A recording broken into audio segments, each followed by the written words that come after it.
बड़े मकासद ही इंसान को बड़ा हासिल करवाते हैं, छोटे मकासद इंसान को छोटा ही हासिल करवाते हैं। मकसद बनाएं जो रेलेवेंट हो, जो अटेनेबल हो, जिसको आप हासिल भी कर सके और टाइम फ्रेम के अंदर हासिल कर सके, वो आपका स्पेसिफिक एंड स्मार्ट गोल कहलाएगा। सर, आप कोई भी गोल बनाना चाहते हैं, देयर इज नो बाउंड्री, कोई बाउंड्री नहीं है, आप कुछ भी बनाएं, कितना भी बड़ा बनाना चाहते हैं बनाएं, उसको हासिल भी कर सकते हैं, बट शर्त यह है कि वो एक स्पेसिफिक लिमिटेशंस के अंदर होना चाहिए। हमें से बेशतर लोगों का प्रॉब्लम यही होता है कि उनका कोई ज़िंदगी के अंदर गोल, कोई मकसद होता ही नहीं है। रिसर्च जब की गई लोगों पर, पूरी दुनिया के अंदर इस रिसर्च को कंडक्ट किया गया और इस रिसर्च से जो रिजल्ट सामने आए आप सुन के हैरान होंगे। 98% लोग, सर पूरी दुनिया के 98% लोग अपनी ज़िंदगी का कोई मकसद ही नहीं बनाते। सर, हम डेली लाइफ में अपनी ज़िंदगी के अंदर नॉर्मल रूटीन से गुजर रहे होते हैं, हमें पता नहीं होता कि हमने कहाँ जाना है, हमने क्या हासिल करना है, हमने किस लेवल तक स्ट्रगल करनी है, मेहनत करनी है। हमें अपने छोटे छोटे मामला चीज़ों के हिसाब से अपने मकासद बनाए होते हैं। जैसे मिसाल के तौर पर आपने कोई मोबाइल लेना हो या आपने अपने एक्सपेंसेस के लिए कुछ पैसे कमाने हो, तो ये छोटे छोटे आपने अपने ज़िंदगी के मकासद बनाए होते हैं और उन्हीं को रोज़ाना की बुनियाद पे अचीव कर रहे हो तो रोज़ाना की बुनियाद पे आपका एक सर्कल बना होता है। लेकिन वो सर्कल आपको किसी खास पॉइंट पे, किसी खास जगह पे नहीं लेकर जा सकता। क्यों? क्योंकि आपने अपनी ज़िंदगी को बहुत बड़ी पिक्चर के अंदर देखा ही नहीं है, कभी अपनी ज़िंदगी का बड़ा मकसद बनाया ही नहीं है। बड़े मकासद ही इंसान को बड़ा हासिल करवाते हैं, छोटे मकासद इंसान को छोटा ही हासिल करवाते हैं। तो नाजरीन के लिए सबसे स्पेशल जो चीज़ है वो ये है कि गोल, मकसद हासिल करने से पहले मकसद स्पेसिफाइड करना, बनाना बड़ा ज़रूरी है। अब आप या हम लोग करते क्या है, हमें सुन लिया अच्छा मकसद बनाना चाहिए तो कॉपी पेंसिल उठाई और मकसद लिखना शुरू कर दिया, बनाना शुरू कर दिया। अच्छी बात है, मकसद बनाएं, लिखें, लेकिन आपको मालूम होना चाहिए कौन सा मकसद आपकी लाइफ के लिए रेलेवेंट है।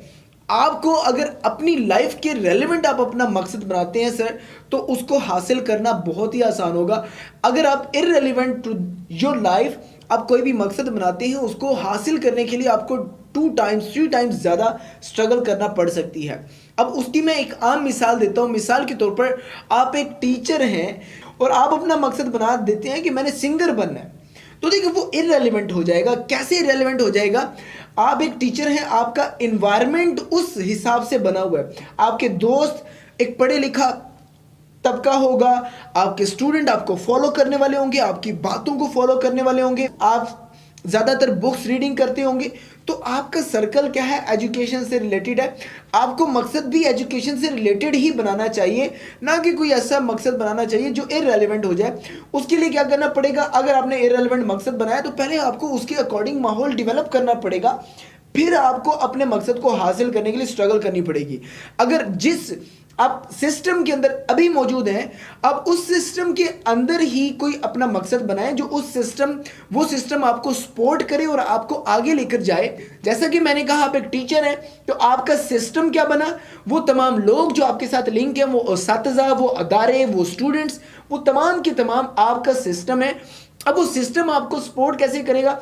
वो आपको सपोर्ट इस तरह करेगा, अगर आपका मकसद ये हो कि आपने अपना स्कूल बनाना है, अपना कॉलेज, अपनी यूनिवर्सिटी बनानी है या अपना कोई ट्रेनिंग सिस्टम या इस तरह की कोई चीज़ बनानी है, तो उससे होगा क्या, वो सिस्टम आपको सपोर्ट करना शुरू कर देगा। आपका गोल रेलेवेंट टू योर सिस्टम है, आपके लिए ज़्यादा आसानी हो जाएगी अपने गोल को हासिल करने के लिए।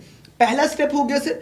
अब दूसरा जो अहम स्टेप है, आपने सिस्टम और गोल को समझ लिया कि आपको किस फील्ड के अकॉर्डिंग अपना गोल या मकसद सेट करना चाहिए। दूसरी चीज़ ये है, जब भी आप अपना मकसद लिख रहे हो, ये बात बहुत अहम है सर। मकसद, हमारे बेशतर लोगों का प्रॉब्लम ये है, वो कहते हैं कि मैंने ज़िंदगी का मकसद बनाया हुआ है। अगर उनसे पूछा जाए कि अपनी ज़िंदगी का मकसद लिखा हुआ दिखाएं, तो उनके पास लिखा हुआ नहीं होगा सर। लिखने की इतनी ज़्यादा अहमियत है ना, आप सोच भी नहीं सकते। आप अपनी ज़िंदगी का मकसद बनाएं, आप कहीं भी घूम फिर रहे हैं, कोई भी कारोबार करते हैं, कोई भी काम शुरू करते हैं, अगर आपने लिखा हुआ नहीं है, वो आपके दिमाग में नहीं रहेगा।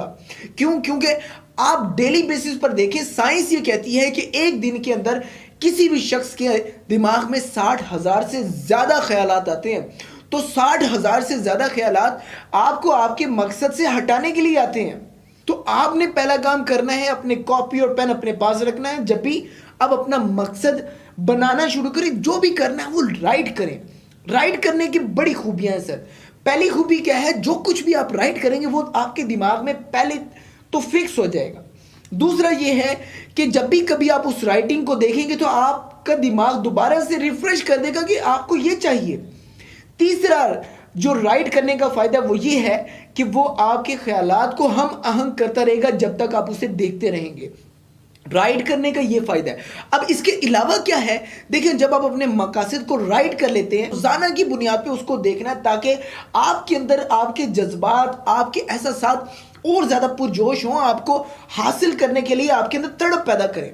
जब आप बार बार अपने ख्यालात, अपने मकासद को देखेंगे तो आपके अंदर एक ऐसा जज्बा पैदा होगा जो आपको रोकेगा भी, जो आपको कहेगा कि नहीं, जो मर्जी हो जाए आपने अपना मकसद हासिल करना है। जब इस तरह का आप एक इन्वायरमेंट अपनी लाइफ के अंदर क्रिएट करते हैं तो आपको रास्ते में कुछ नजर ही नहीं आता। जितने मर्जी डिस्ट्रैक्शंस आ जाएं, जितनी मर्जी हर्डल्स आ जाएं, आप फोकस्ड हो जाते हैं।